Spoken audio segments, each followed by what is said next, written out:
বিসমিল্লাহির রহমানির রহিম। জাতীয় বিশ্ববিদ্যালয়ের অধিভুক্ত কলেজসমূহে অধ্যয়নরত বিবিএ তৃতীয় বর্ষ সম্মান শ্রেণীর হিসাব বিজ্ঞান বিভাগের সকল ছাত্রছাত্রীকে আজকের এই অনলাইন শ্রেণী কার্যক্রমে স্বাগত জানাচ্ছি। আমি গোলদার মোহাম্মদ মুহিতুল ইসলাম, সহকারী অধ্যাপক, হিসাব বিজ্ঞান বিভাগ, সরকারি তোলারাম কলেজ, নারায়ণগঞ্জ। প্রিয় শিক্ষার্থীবৃন্দ, আশা করছি তোমরা প্রত্যেকে সুস্থ আছো, স্বাস্থ্যবিধি মেনে জীবনযাপন করছো। তোমাদের নিয়মিত অধ্যয়ন যেন চলমান থাকে সেদিকটি বিবেচনা করে জাতীয় বিশ্ববিদ্যালয় কর্তৃপক্ষ আয়োজন করেছে আজকের এই চমৎকার অনলাইন ক্লাসের, এবং এই অভিনব পদ্ধতিতে আমাকে সরাসরি সংযুক্ত হওয়ার সুযোগ করে দেওয়ার জন্য আমি জাতীয় বিশ্ববিদ্যালয় কর্তৃপক্ষকে আন্তরিক ধন্যবাদ ও কৃতজ্ঞতা জ্ঞাপন করছি। প্রিয় শিক্ষার্থীবৃন্দ, তোমরা নিশ্চয়ই ধারাবাহিকভাবে পরিচালিত আমাদের বিগত দিনের লেকচারগুলো দেখেছো। আমরা ধারাবাহিকভাবে কস্ট অ্যাকাউন্টিং কোর্সের উপর লেকচার পরিচালনা করছি। বিগত দিনে আমরা কস্ট অ্যাকাউন্টিং কোর্সের প্রথম, দ্বিতীয় ও তৃতীয় অধ্যায়ের উপর 3টি লেকচার পরিচালনা করেছি। তারই ধারাবাহিকতায় আজ আমাদের চতুর্থ লেকচার। আজ আমরা আলোচনা করব কস্ট অ্যাকাউন্টিং এর চতুর্থ অধ্যায় ম্যাটেরিয়ালস চ্যাপ্টারের উপর। এই অধ্যায়টি তোমাদের জন্য অত্যন্ত গুরুত্বপূর্ণ। শুরুতেই আমরা দেখে নিব এই অধ্যায়ের সিলেবাসে কি কি বিষয়গুলো অন্তর্ভুক্ত আছে।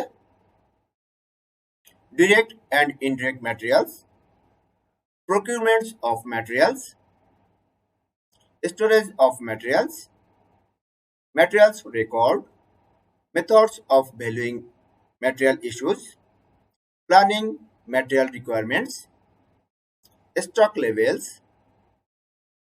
EOQ বা economic order quantity, safety stock, materials control, and last of all stock verification and adjustment.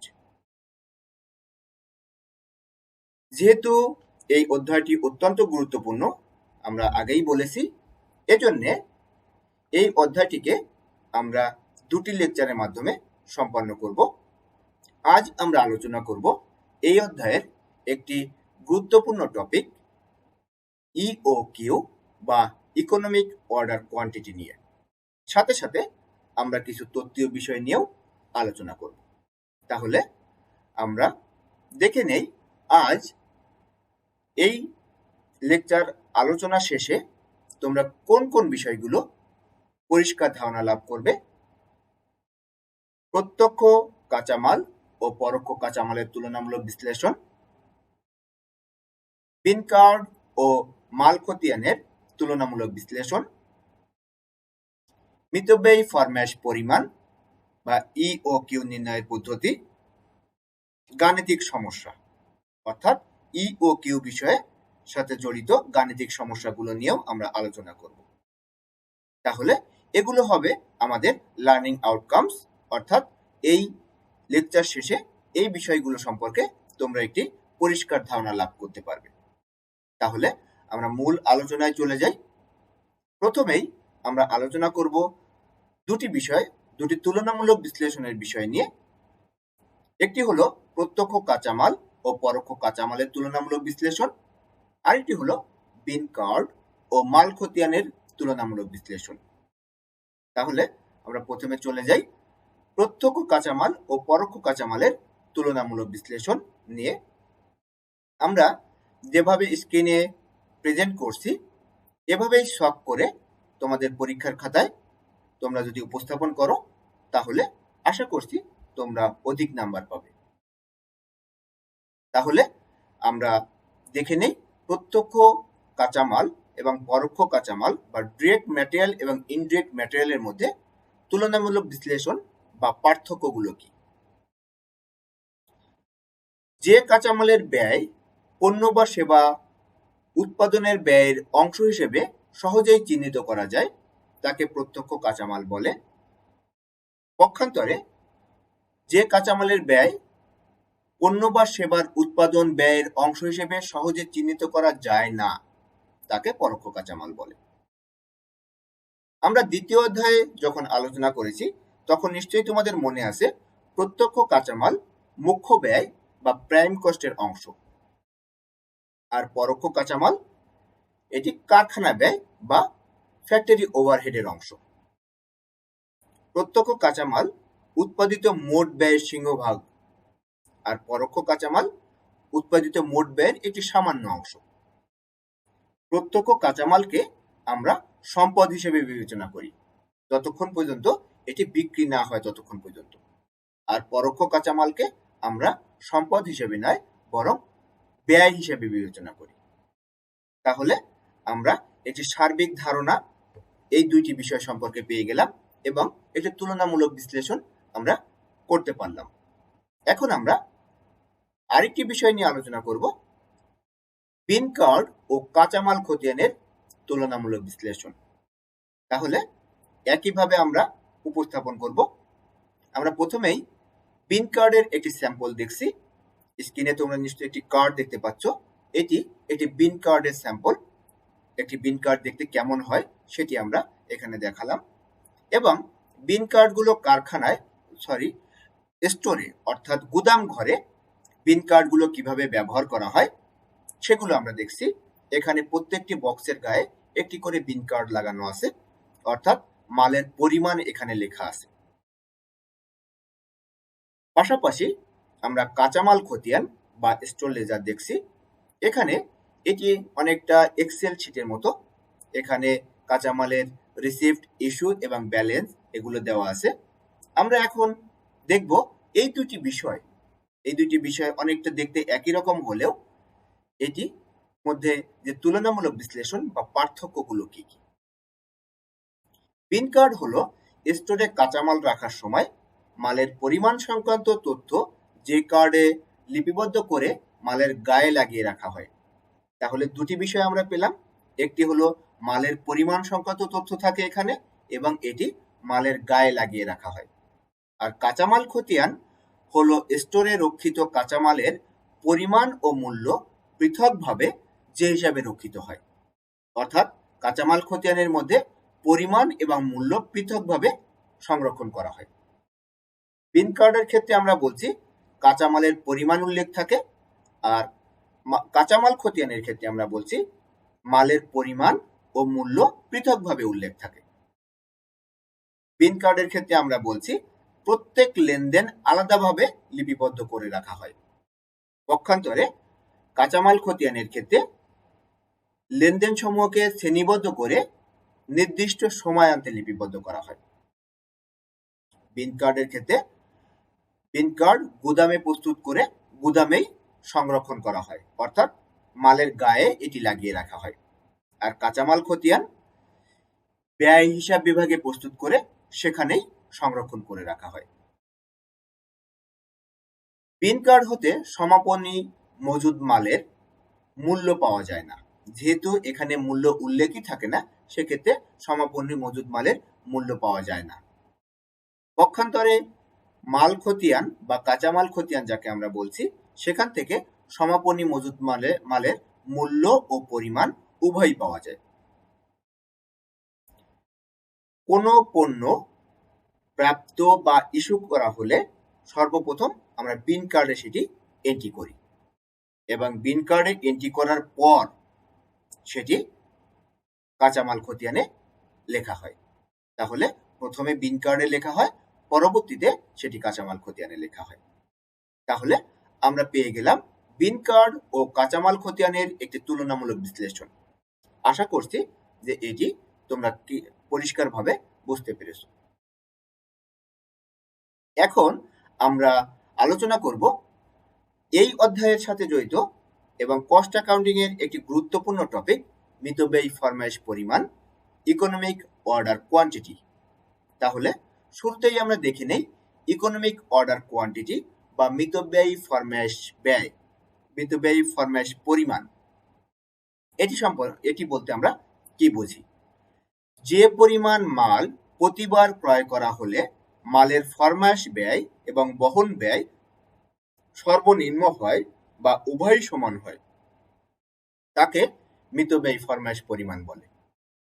তাহলে আমরা এখান থেকে পেয়ে গেলাম, এখানে দুটি ব্যয়ের উল্লেখ আছে, একটি হলো ফরমায়েশ ব্যয় এবং আরেকটি হলো বহন ব্যয়, এবং এটি যে পরিমাণ মাল অর্ডার দিলে সব থেকে কম হয় সেই পরিমাণ মালকে আমরা বলছি মিতব্যয়ী ফরমায়েশ পরিমাণ। মাল ক্রয়ের সাথে দুই ধরনের ব্যয় জড়িত, সেটি তো আমরা পেয়ে গেলাম, একটি হলো ফরমায়েশ ব্যয়, আরেকটি হলো বহন ব্যয়। তাহলে এই বহন ব্যয় এবং ফরমায়েশ ব্যয় যেটি মাল ক্রয়ের সাথে সরাসরি জড়িত, সেই ব্যয়গুলো সর্বনিম্ন যে পরিমাণ মাল ক্রয় করলে হয় সেটিকে আমরা বলছি ইকোনমিক অর্ডার কোয়ান্টিটি বা ইওকিউ। তাহলে আমরা দেখে নেই ফরমায়েশ ব্যয় বা অর্ডারিং কস্ট বলতে আমরা কি বুঝি। মালের ফরমায়েশ প্রদান থেকে শুরু করে মাল গুদামে পৌঁছানো পর্যন্ত যাবতীয় কাজের ব্যয়কে ফরমায়েশ ব্যয় বা অর্ডারিং কস্ট বা সেটআপ কস্ট বলে। তাহলে ফরমায়েশ ব্যয়ের দুটি ইংরেজি নাম আমরা পেয়ে গেলাম, একটি হলো অর্ডারিং কস্ট অথবা সেটআপ কস্ট। এই অর্ডারিং কস্ট, সেটআপ কস্ট বা ফরমায়েশ ব্যয় বলতে আমরা বুঝি মালের অর্ডার দেওয়া থেকে শুরু করে মাল গুদামে পৌঁছানোর আগ পর্যন্ত বা মালের গুদামে পৌঁছানো পর্যন্ত যাবতীয় সকল খরচের সমষ্টিকে আমরা বলছি ফরমায়েশ ব্যয়। আর বহন ব্যয় বলতে আমরা বুঝি, এটির ইংরেজি নাম ক্যারিং কস্ট। মাল গুদামজাতকরণের পর থেকে উৎপাদন কাজে ব্যবহারের আগ পর্যন্ত মাল সংরক্ষিত করে রাখার যাবতীয় ব্যয়কে বহন ব্যয় বা ক্যারিং কস্ট বলে। বহন ব্যয়ের আরেক নাম হচ্ছে ভান্ডারজাত ব্যয় বা স্টোরেজ কস্ট অথবা ধারণ ব্যয় বা হোল্ডিং কস্ট। তাহলে এখান থেকে আমরা তিনটি ইংরেজি নাম পেয়ে গেলাম, একটি হলো ক্যারিং কস্ট, একটি হলো স্টোরেজ কস্ট, একটি হলো হোল্ডিং কস্ট। এই সবগুলোকেই আমরা বলছি বহন ব্যয়। এখানে কিন্তু ট্রান্সপোর্টেশন কস্টের উল্লেখ কিন্তু কোথাও নাই। তার মানে এই বহন ব্যয়টি ট্রান্সপোর্টেশন কস্ট নয়, এটি এক জায়গা থেকে আরেক জায়গায় পণ্য বহনের জন্য ব্যবহৃত হচ্ছে না, বরং এক সময় থেকে আরেক সময় পণ্য বহন করার ক্ষেত্রে ব্যবহৃত হচ্ছে। এক সময় থেকে আরেক সময় কিভাবে আমরা পণ্য বহন করতে পারি? তার মানে হলো একটি গুদামে যখন আমরা একটি সময়ে মাল যেদিন ঢোকে সেই দিন থেকে শুরু করে যেদিন পর্যন্ত গুদামে এটি সংরক্ষিত থাকে, এই যে সময়টা, এই সময়কালটাকে আমরা বলছি যে একটি সময় থেকে আরেকটি সময়ে মালটি বহন করা। এজন্য আমরা এটিকে বলছি ক্যারিং কস্ট বা স্টোরেজ কস্ট, অর্থাৎ স্টোরে সংরক্ষণ করার যে ব্যয়, অথবা হোল্ডিং কস্ট বা ধরে রাখা বা সংরক্ষণ করে রাখার যে ব্যয়, সেটিকে আমরা বলছি বহন ব্যয়। এটি কিন্তু তাহলে আমরা যেটি বুঝলাম সেটি হলো এটি অবশ্যই ট্রান্সপোর্টেশন কস্ট নয়, বরং গুদামে মাল রাখার ক্ষেত্রে যে সকল ব্যয় হয় সেটিকে আমরা বলছি বহন ব্যয়। তাহলে আশা করছি বহন ব্যয় এবং ফরমায়েশ ব্যয় এই দুটি সম্পর্কে তোমাদের একটি পরিষ্কার ধারণা তোমরা পেয়েছো। এখন আমরা দেখব আমাদের ফরমায়েশ ব্যয়ে কি কি উপাদান অন্তর্ভুক্ত থাকে। বার্ষিক চাহিদা নির্ধারণ, মজুদ সংরক্ষণ বিভাগের বেতন ও মজুরি, ক্রয় ফরমায়েশ প্রদান, কাঁচামাল প্রাপ্তি পরীক্ষা ও পরিদর্শন, মাল পরিবহন ওঠানামা করানো, মাল গুদামে মজুদকরণ ইত্যাদি। অর্থাৎ মাল গুদামে মজুদকরণ পর্যন্ত সব ধরনের খরচকে আমরা বলছি ফরমায়েশ ব্যয়। ফরমায়েশ দেওয়া থেকে শুরু করে মাল গুদামে মজুদকরণ পর্যন্ত সকল খরচ, তার মধ্যে মাল পরিবহন খরচ অন্তর্ভুক্ত। এই যে মাল পরিবহন খরচ, যেটিকে আমরা বলছি ট্রান্সপোর্টেশন কস্ট, এটি আমরা আলাদা কালি দিয়ে অর্থাৎ নীল কালি দিয়ে লিখেছি, কারণ এটি বোঝানোর জন্য যে এটি বহন ব্যয়ের অংশ নয়, বরং এটি ফরমাইশ ব্যয়ের অংশ, অর্ডারিং কস্টের অংশ। সেটি বোঝানোর জন্যই আমরা আলাদা কালি দিয়ে লিখেছি। তাহলে এখন আমরা দেখে নিব আমাদের বহন ব্যয় বা ক্যারিং কস্টের মধ্যে কি কি বিষয় অন্তর্ভুক্ত আছে। গুদাম ভাড়া, কাঁচামাল সংরক্ষণের পাত্র ক্রয়, ক্রয় ফরমাইশ প্রদান, নষ্ট মালামালের খরচ, কাঁচামালের বীমা খরচ, গুদাম ঘরের গ্যাস, পানি ও বিদ্যুৎ খরচ ইত্যাদি। গ্যাস, পানি, বিদ্যুৎ এই ধরনের খরচকে আমরা ইউটিলিটি খরচও বলে থাকি, ইউটিলিটি এক্সপেন্স।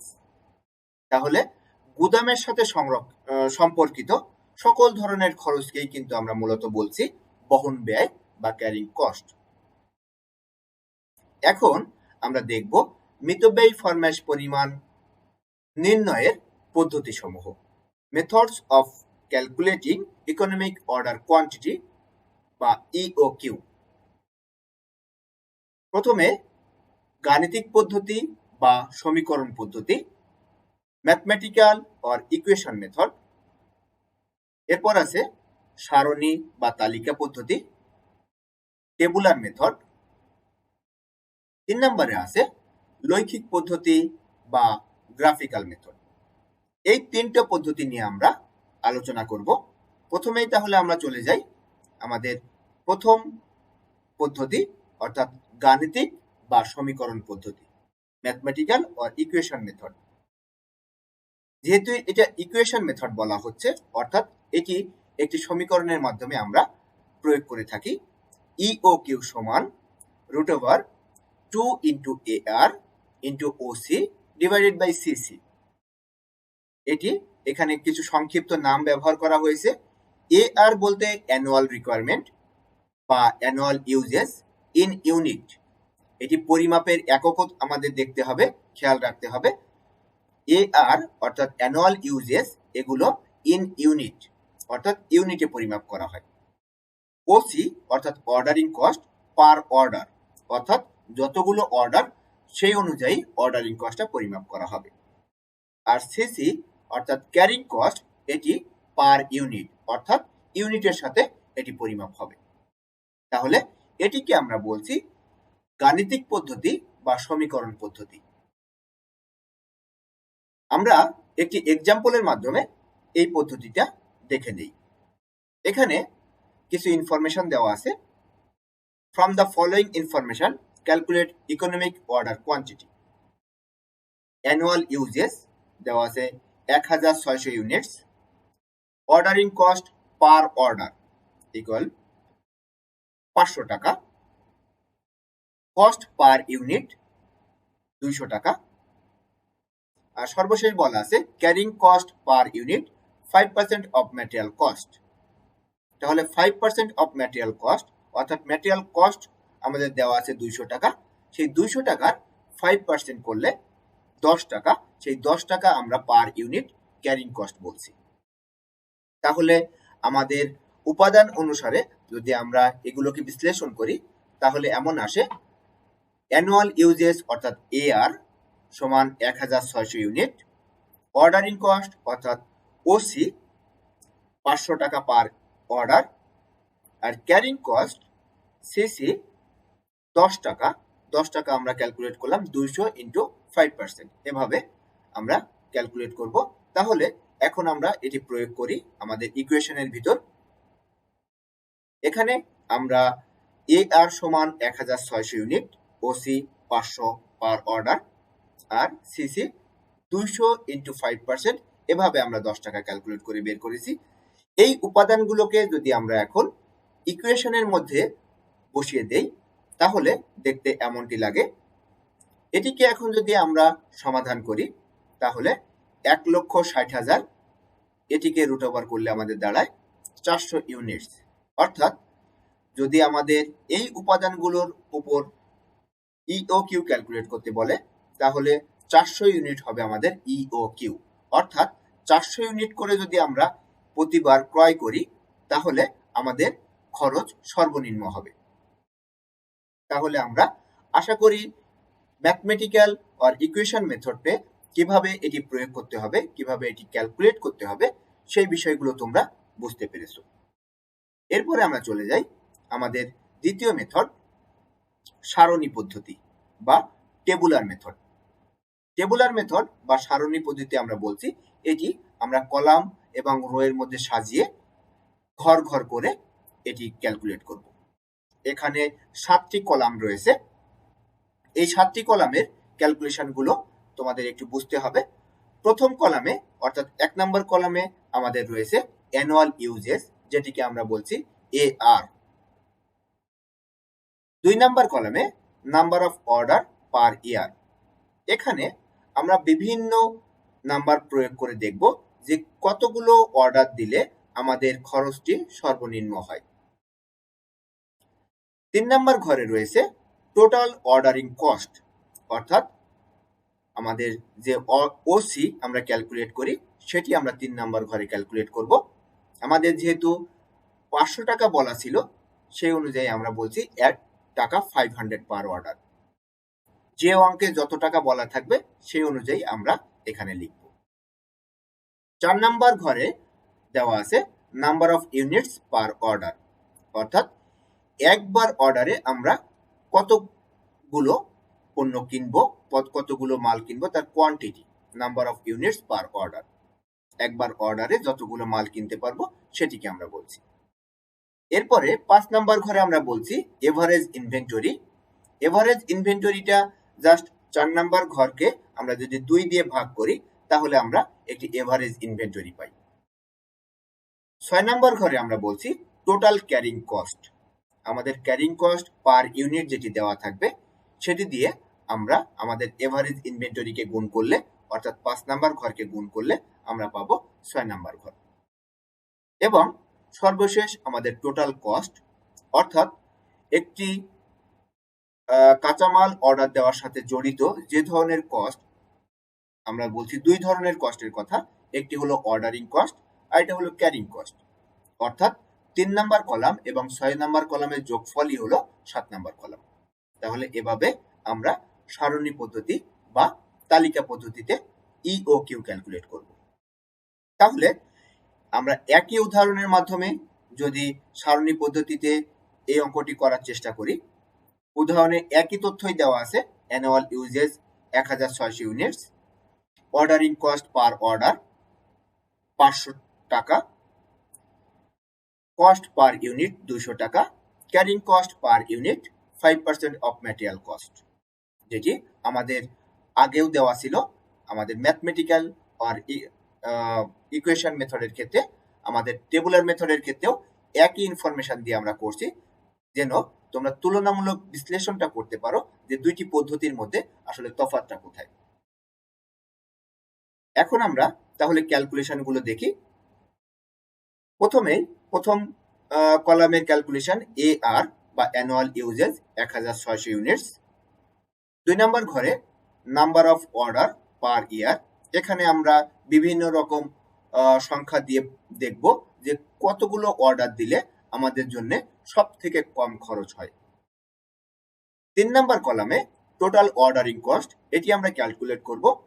যতগুলো অর্ডার 2 নম্বর ঘরে থাকবে তার সাথে আমরা 500 করে গুণ করব, অর্থাৎ যেহেতু প্রত্যেক অর্ডারে 500 টাকা খরচ, এজন্য আমরা নাম্বার অফ অর্ডারের সাথে 500 টাকা করে গুণ করব। 4 নম্বর কলামে number of units per order, অর্থাৎ একবার অর্ডারে আমরা কতগুলো পণ্য কিনবো বা কাঁচামাল কিনবো সেটিকে আমরা বোঝাচ্ছি। সেটি আমরা কিভাবে ক্যালকুলেট করব? আমরা 1 নম্বর ঘরে আমাদের রয়েছে অ্যানুয়াল ইউজেস এবং 2 নম্বর ঘরে আমাদের রয়েছে নাম্বার অফ অর্ডার পার ইয়ার। তাহলে আমরা 1 নম্বর ঘরের ফলাফল দিকে যদি 2 নম্বর ঘরের ফলাফল দিয়ে ভাগ করি তাহলে আমরা পাবো 4 নম্বর ঘরের ফলাফল। 4 নম্বর ঘরে আমরা যেটি পাবো সেটি হলো একবার অর্ডারে আমরা কতগুলো পণ্য কিনবো, তার কোয়ান্টিটি কত হবে সেটি। 5 নম্বর ঘরে সেটিকেই আমরা এভারেজ করব, অর্থাৎ 4 নম্বর ঘরকে আমরা এভারেজ করব। এভারেজ করব কিভাবে? 4 নম্বর ঘরে যে সংখ্যাটি থাকবে সেটিকে আমরা 2 দিয়ে ভাগ করব, তাহলে আমরা পাবো এভারেজ ইনভেন্টরি। এই এভারেজ ইনভেন্টরি আমাদের কেন দরকার? কারণটা হলো যে একটি মাসে বিভিন্ন দিনে বিভিন্ন কোয়ান্টিটির পণ্য গুদামে থাকতে পারে। এখন প্রতি ইউনিটের খরচ আমরা কিভাবে ক্যালকুলেট করব? সেক্ষেত্রে আমাদের প্রতিদিনের আলাদা আলাদাভাবে হিসাব করতে গেলে সেটি অনেক সময় সাপেক্ষ। এ কারণে আমরা এভারেজ ইনভেন্টরির উপর পার ইউনিট হিসাব করে আমরা ক্যারিং কস্ট ক্যালকুলেট করি। এজন্য আমাদের টোটাল ইউনিটের উপর না ধরে আমরা এভারেজ ইউনিটের উপর ধরি, কারণ কখনো মাল ম্যাক্সিমাম থাকে, কখনো মিনিমাম থাকে। এজন্য আমরা এভারেজে ইনভেন্টরিটা ধরি, যে কারণে আমরা সহজে এবং যুক্তিসঙ্গত উপায়ে ক্যারিং কস্টটা ক্যালকুলেট করতে পারি। 6 নম্বর ঘরে আমরা বলছি টোটাল ক্যারিং কস্ট।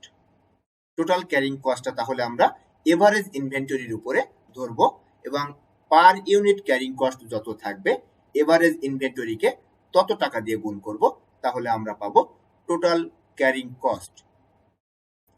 এখানে আমাদের একটি মাল অর্ডারের ক্ষেত্রে দুই ধরনের খরচ থাকে, একটি হলো অর্ডারিং কস্ট, আরেকটি হলো ক্যারিং কস্ট। অর্থাৎ 3 নম্বর ঘরে আমরা ক্যালকুলেট করছি অর্ডারিং কস্ট এবং 6 নম্বর ঘরে আমরা ক্যালকুলেট করছি ক্যারিং কস্ট। তাহলে 3 নং এবং 6 নম্বর ঘরকে যদি আমরা যোগ করি, অর্থাৎ 3 নম্বর এবং 6 নম্বর ঘরের ফলাফলকে আমরা যদি যোগ করি, তাহলে আমরা পাবো টোটাল কস্ট। তাহলে এভাবেই আমরা টেবুলার মেথডে আমাদের 7টি কলামের ক্যালকুলেশন গুলো করব। তাহলে এখন আমরা দেখে নেই আমাদের টেবুলার মেথডে এই অঙ্কটা কিভাবে আমরা করব। আমাদের ইনফরমেশনে দেওয়া ছিল annual uses 1600 units. Number of order আমরা বিভিন্ন নাম্বার অফ অর্ডার প্রয়োগ করে দেখছি, 1 2 3 4 5। আমরা বিভিন্ন নাম্বার অফ অর্ডার প্রয়োগ করে দেখব যে সব থেকে কম খরচ কতগুলো অর্ডার দিলে হয়। 3 নাম্বার ঘরে আমরা 2 নাম্বার ঘরে যে সংখ্যাটি রয়েছে তার সাথে 500 টাকা গুণ করব, তাহলে আমরা 3 নাম্বার ঘরের ফলাফল পাবো। 4 নাম্বার ঘরে আমরা বলছি number of units per order, অর্থাৎ 1 নাম্বার ঘরে যে সংখ্যাটি রয়েছে সেটিকে আমরা যদি 2 নাম্বার ঘরের অর্ডার সংখ্যা দিয়ে ভাগ করি, তাহলে আমরা পাবো 4 নাম্বার ঘরের ফলাফল। যেমন 1 নাম্বার ঘরে রয়েছে 1600 ইউনিটস, তাকে আমরা 2 নাম্বার ঘরের প্রথম সংখ্যা 1 দিয়ে ভাগ করলে 1600 থাকে। 2 নাম্বার ঘরের দ্বিতীয় সংখ্যা 2 দিয়ে ভাগ করলে 800 থাকে। 2 নাম্বার ঘরের তৃতীয় সংখ্যা 3 দিয়ে যদি আমরা 1600কে ভাগ করি, তাহলে 533 থাকে। এভাবে আমরা 4 নাম্বার কলামের ফলাফলগুলো বের করছি। 5 নাম্বার ঘরের ফলাফল আমরা বের করছি 4 নাম্বার ঘরকে এভারেজ করে, অর্থাৎ 1600কে আমরা 2 দিয়ে ভাগ করলে 800, 800কে 2 দিয়ে ভাগ করলে 400, 533কে 2 দিয়ে ভাগ করলে 267। এভাবে আমরা এভারেজ ইনভেন্টরি ক্যালকুলেট করছি। 5 নাম্বার ঘরে আমরা যে এভারেজ ইনভেন্টরিটা পেলাম, সেই এভারেজ ইনভেন্টরির সাথে আমরা পার ইউনিট ক্যারিং কস্ট গুণ করে 6 নাম্বার ঘরের ফলাফল বের করছি। 5 নাম্বার ঘরে আমাদের প্রথম ঘরে রয়েছে 800 ইউনিট। 800 ইউনিটের সাথে পার ইউনিট আমাদের ক্যারিং কস্ট ছিল 10 টাকা, যেটি আমরা 200 ইন্টু 5% করে বের করেছিলাম। তাহলে 800 ইন্টু 10 টাকা করলে আমাদের দাঁড়ায় 8000 টাকা। দ্বিতীয় ঘরে আছে 400 ইউনিট, 400 ইউনিট ইন্টু 10 টাকা করলে আমাদের দাঁড়ায় 4000 টাকা। এভাবে আমরা টোটাল ক্যারিং কস্টটা ক্যালকুলেট করছি। এবং লাস্ট কলাম যেটি টোটাল কস্টের ঘর, সেটি আমরা ক্যালকুলেট করছি 3 নাম্বার ঘরের যে ফলাফল এবং 6 নাম্বার ঘরের যে ফলাফল, সেই দুটিকে যোগ করে আমরা বের করছি আমাদের টোটাল কস্ট। তাহলে যেমন 3 নাম্বার ঘরের প্রথম ঘরে রয়েছে 500 টাকা, 6 নাম্বার ঘরের প্রথম ঘরে রয়েছে 8000 টাকা, তাহলে 500 যোগ 8000 মিলে হলো 8500 টাকা। 3 নাম্বার কলামের দ্বিতীয় ঘরে রয়েছে 1000 টাকা, 6 নাম্বার কলামের দ্বিতীয় ঘরে রয়েছে 4000 টাকা, এটি মিলে হলো 5000 টাকা। এখানে একটি বিষয় কিন্তু লক্ষণীয়, সেটি হলো 3 নাম্বার ঘর ঘরের যে ফলাফলগুলো রয়েছে সেটি অর্ডার সংখ্যার সাথে সাথে ধীরে ধীরে বৃদ্ধি পাচ্ছে। আর 6 নম্বর ঘরের যে ফলাফল রয়েছে সেটি অর্ডার সংখ্যা যত বৃদ্ধি পাচ্ছে তত ধীরে ধীরে এটি কমছে। এবং একটি জায়গায় যে আমরা দেখলাম যখন অর্ডার সংখ্যা 4 তখন 3 নম্বর ঘরের ফলাফল 2000 টাকা, 6 নম্বর ঘরের ফলাফলও 2000 টাকা, মোট হলো 4000 টাকা। এরপর যখন আমরা 5টি অর্ডার দিচ্ছি তখন 3 নম্বর ঘরের ফলাফল 2500 টাকা, 6 নম্বর ঘরের ফলাফল 1600 টাকা, মিলে হলো 4100 টাকা। অর্থাৎ 4 নম্বর ঘরে আমাদের খরচের পরিমাণ সব থেকে কম, যেখানে 3 নম্বর ঘরের ফলাফল এবং 6 নম্বর ঘরের ফলাফল সমান। যে কারণে আমরা 4 নম্বর ঘর থেকে যে ইউনিটটা পাচ্ছি অর্থাৎ 400 ইউনিট, সেটাই হলো আমাদের ইওকিউ বা ইকোনমিক অর্ডার কোয়ান্টিটি। 400 ইউনিট করে যদি আমরা একবারে অর্ডার দেই তাহলে আমাদের প্রাসঙ্গিক যে খরচগুলো রয়েছে সেগুলো সব থেকে কম হয়, সেগুলোর মোট যোগফল সব থেকে কম হবে। এই যে পদ্ধতি, এই পদ্ধতিটিকে আমরা বলছি টেবুলার মেথড। এবং আমরা ইকুয়েশন মেথডেও দেখছি আমাদের ফলাফল এসেছিল 400 ইউনিট, আমরা টেবুলার মেথডেও দেখলাম ফলাফল 400 ইউনিট। অর্থাৎ দুটি পদ্ধতিই কিন্তু আমাদের একই ফলাফল প্রদান করলো। এবার আমরা দেখে নিব একই নিয়মে আরেকটি যে পদ্ধতি রয়েছে গ্রাফিক্যাল মেথড বা লৈখিক পদ্ধতি, সেটি দেখতে কেমন সেটি আমরা মূলত একটি চিত্রের মাধ্যমে দেখি। এখানে তোমরা একটি চিত্র দেখতে পাচ্ছ, আমি কার্সর দিয়ে তোমাদের দেখাই। এখানে এই যে লাইনটি চলে গেছে আমাদের ভূমি বরাবর, ভূমি অক্ষে, এই লাইনটি আমরা অর্ডার কোয়ান্টিটি অর্থাৎ পরিমাণ সম্পর্কিত তথ্য লিখব। এখানে কোয়ান্টিটি থাকবে। আর 0 থেকে উপরের দিকে অর্থাৎ লম্ব অক্ষে বা ওয়াই অক্ষে যে লাইনটি চলে গেছে এটিতে আমরা কস্ট বা টাকার পরিমাণ লিখব। তাহলে আমরা দেখি এখানে দেখো 400 ইউনিট, 400 ইউনিট যখন আমাদের ইকোনমিক আমরা ক্যালকুলেট করে দেখেছি, আমরা লৈখিক মেথড, আমরা আমাদের টেবুলার মেথড এবং ম্যাথমেটিক্যাল মেথড এই দুটিতেই আমরা দেখেছি আমাদের ইকোনমিক অর্ডার কোয়ান্টিটি আসে 400 ইউনিট এবং তার খরচ 4000 টাকা। অর্ডারিং কস্ট এবং ক্যারিং কস্ট মিলে খরচ দাঁড়ায় 4000 টাকা, যেখানে আমাদের হোল্ডিং কস্ট 2000 টাকা এবং অর্ডারিং কস্ট 2000 টাকা, অর্থাৎ উভয়ই সমান এবং এই দুইটা যোগ করে আমাদের দাঁড়ায় 4000 টাকা। এই জন্য এই পয়েন্টকে আমরা বলছি যে এটি হলো ইকোনমিক অর্ডার কোয়ান্টিটি বা ইওকিউ। এই যে পদ্ধতি, এই পদ্ধতিটিকে আমরা বলছি গ্রাফিক্যাল মেথড বা লৈখিক, যেটি আমরা একটি লেখচিত্রের মাধ্যমে উল্লেখ করি বা প্রকাশ করি। তাহলে আমরা একে একে ইকোনমিক অর্ডার কোয়ান্টিটির 3টি পদ্ধতি দেখে ফেললাম।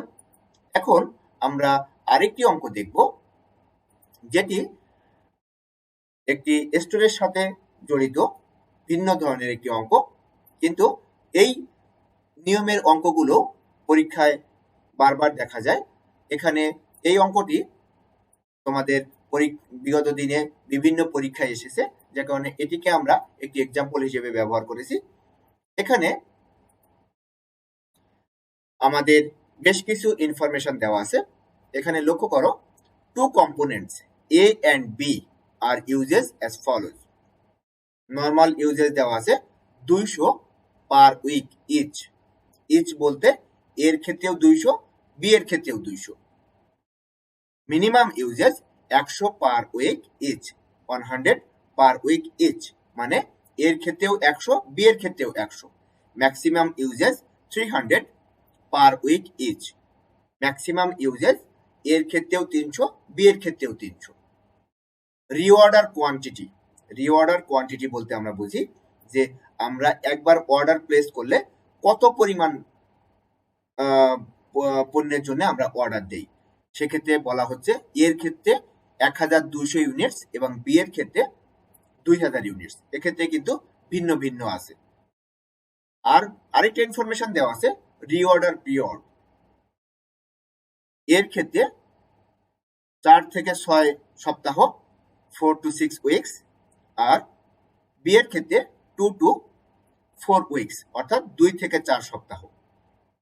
এটিকে আমরা লিড টাইমও বলি, অর্থাৎ মাল অর্ডার দেওয়ার পর গুদামে পৌঁছাতে কত সময় লাগবে সেটিকে আমরা বলছি লিড টাইম বা রিঅর্ডার পিরিয়ড। তাহলে এই যে ইনফরমেশন গুলো দেওয়া আছে এখান থেকে আমাদের ক্যালকুলেট করতে বলা হয়েছে reorder level, minimum level, maximum level এবং এভারেজ স্টক লেভেল। এই 4টি ইনফরমেশন, এই 4টি রিকোয়ারমেন্ট আমাদের ক্যালকুলেট করে বের করতে বলা হয়েছে। আমরা এখন দেখব আলাদা আলাদা ভাবে কম্পোনেন্ট এ এবং কম্পোনেন্ট বি এর ক্ষেত্রে এই রিকোয়ারমেন্ট গুলো কিভাবে ক্যালকুলেট করা যায়। তাহলে শুরুতেই আমরা চলে যাই রিঅর্ডার লেভেল। রিঅর্ডার লেভেলের ফর্মুলা হলো maximum uses into maximum lead time. এই ইনফরমেশন গুলো কিন্তু আমাদের অঙ্কে দেওয়া আছে। প্রথমেই আমরা দেখব এর ক্ষেত্রে আমাদের ম্যাক্সিমাম ইউজেস দেওয়া আছে উভয়ের ক্ষেত্রেই 300 ইউনিট। এর ক্ষেত্রেও 300 ইউনিট, বি এর ক্ষেত্রেও 300 ইউনিট। তাহলে এর ক্ষেত্রে আমরা ম্যাক্সিমাম ইউজেস লিখলাম 300 ইউনিট, কিন্তু এর ক্ষেত্রে ম্যাক্সিমাম লিড টাইম 6 উইকস। এর ক্ষেত্রে বলা ছিল লিড টাইম 4 to 6 উইকস, অর্থাৎ ম্যাক্সিমাম হলো 6 উইকস। তাহলে 300 into 6 অর্থাৎ 1800 ইউনিটস। এটি হলো রিঅর্ডার লেভেল ফর এ। এর ক্ষেত্রে রিঅর্ডার লেভেল 1800 ইউনিটস। বি এর ক্ষেত্রে 300 into 4 অর্থাৎ 1200 ইউনিটস, 1200 ইউনিটস। এটি হলো বি এর ক্ষেত্রে রিঅর্ডার লেভেল, অর্থাৎ কোন লেভেলে পণ্য পৌঁছালে আমরা পুনরায় অর্ডার সাবমিট করব সেটিকে আমরা বলছি রিঅর্ডার লেভেল। এরপরে আমরা দেখি মিনিমাম লেভেল। মিনিমাম লেভেল মানে কতটুকু পণ্য সব সময় স্টোরে থাকবে, এর থেকে নিচে নামা ঠিক নয়, সেটিকে আমরা বলছি মিনিমাম লেভেল। এটির সূত্র হলো reorder level minus normal uses into average lead time. তাহলে এর ক্ষেত্রে আমরা দেখি আমাদের রিঅর্ডার লেভেল আমরা ক্যালকুলেট করে বের করেছিলাম 1800 ইউনিট। সেখান থেকে আমরা বাদ দিব নর্মাল ইউজেস দেওয়া আছে উভয়ের ক্ষেত্রে 200 ইউনিট। এভারেজ লিড টাইমটা আমাদের ক্যালকুলেট করে বের করতে হবে, সেটি আমরা এভারেজ করে বের করব। এর ক্ষেত্রে 5 আর বি এর ক্ষেত্রে এভারেজ লিড টাইম 3। সেই ক্যালকুলেশনটা আমরা দেখছি পাশাপাশি। এর ক্ষেত্রে আমরা বের করব আমাদের 4 to 6 উইকস বলা আছে, তাহলে 4 plus 6 divided by 2 সমান 5 উইকস। আর বি এর ক্ষেত্রে মিনিমাম 2 উইকস, ম্যাক্সিমাম 4 উইকস, তাহলে 2 plus 4 divided by 2 সমান 3 উইকস। এভাবে আমরা আমাদের এভারেজ লিড টাইম ক্যালকুলেট করলাম। এর ক্ষেত্রে 5 উইকস এবং বি এর ক্ষেত্রে 3 উইকস, এবং আমরা পেলাম আমাদের মিনিমাম লেভেল এর ক্ষেত্রে 800 ইউনিটস আর বি এর ক্ষেত্রে 600 ইউনিটস। এবার আমরা দেখব আমাদের maximum level. Maximum level calculate করার নিয়ম হলো ROL অর্থাৎ reorder level plus ROQ reorder quantity minus minimum uses into minimum lead time. তাহলে ROL আমরা ক্যালকুলেট করে পেয়েছি এর ক্ষেত্রে 1800 ইউনিটস, আর এর ক্ষেত্রে আমাদের রিঅর্ডার কোয়ান্টিটি দেওয়া ছিল 1200 ইউনিটস। তাহলে 1800 প্লাস 1200 মিলে 3000 ইউনিটস। সেখান থেকে আমরা বাদ দিব মিনিমাম ইউজেস উভয়ের ক্ষেত্রে দেওয়া ছিল 100 ইউনিট, আর মিনিমাম লিড টাইম এর ক্ষেত্রে 4 উইকস। তাহলে 100 ইন্টু 4 400, 3000 থেকে 400 বাদ দিলে 2600 অর্থাৎ 2600 ইউনিটস। বি এর ক্ষেত্রেও একইভাবে যদি আমরা প্রয়োগ করি তাহলে আমাদের দাঁড়ায় 3000 ইউনিটস। এরপরে আমরা ক্যালকুলেট করব average stock level. Average stock level আর কিছুই নাই, জাস্ট মিনিমাম লেভেল এবং ম্যাক্সিমাম লেভেলের এভারেজ, অর্থাৎ মিনিমাম লেভেল এবং ম্যাক্সিমাম লেভেলকে আমরা যোগ করব এবং 2 দিয়ে ভাগ দিব। বা 1/2 দিয়ে আমরা গুণ করতেও পারি। তাহলে এর ক্ষেত্রে আমাদের এভারেজ স্টক লেভেল 1700 ইউনিটস, আর বি এর ক্ষেত্রে এভারেজ স্টক লেভেল 1800 ইউনিটস। তাহলে এটি ছিল আমাদের আজকের আলোচনা। আমাদের এই আলোচনার ক্ষেত্রে তোমরা যে রেফারেন্স বইয়ের সহায়তা নিতে পারো সেটি হলো Charles D Horngren, Srikant M Datar এবং জর্জ ফস্টার, এই তিনজন রাইটার মিলে লেখা কস্ট অ্যাকাউন্টিং বই। আরেকটি বইয়ের কথা বলি, সুভাষ জাগপাত, ইনি একজন ইন্ডিয়ান রাইটার, এই বইটিও তোমরা দেখতে পারো। এছাড়াও বাংলাদেশি রাইটারের 3টি বই আমি এই লেকচারটি তৈরি করার ক্ষেত্রে সহায়তা নিয়েছি। Commerce publication, Azizia book depot এবং সমন্বয় প্রকাশনী। তোমরা চাইলে এগুলোও দেখতে পারো। তাহলে আজ এ পর্যন্তই। ঘরে থেকো, নিরাপদে থেকো, বাংলাদেশকে ভালো রেখো। ধন্যবাদ সবাইকে।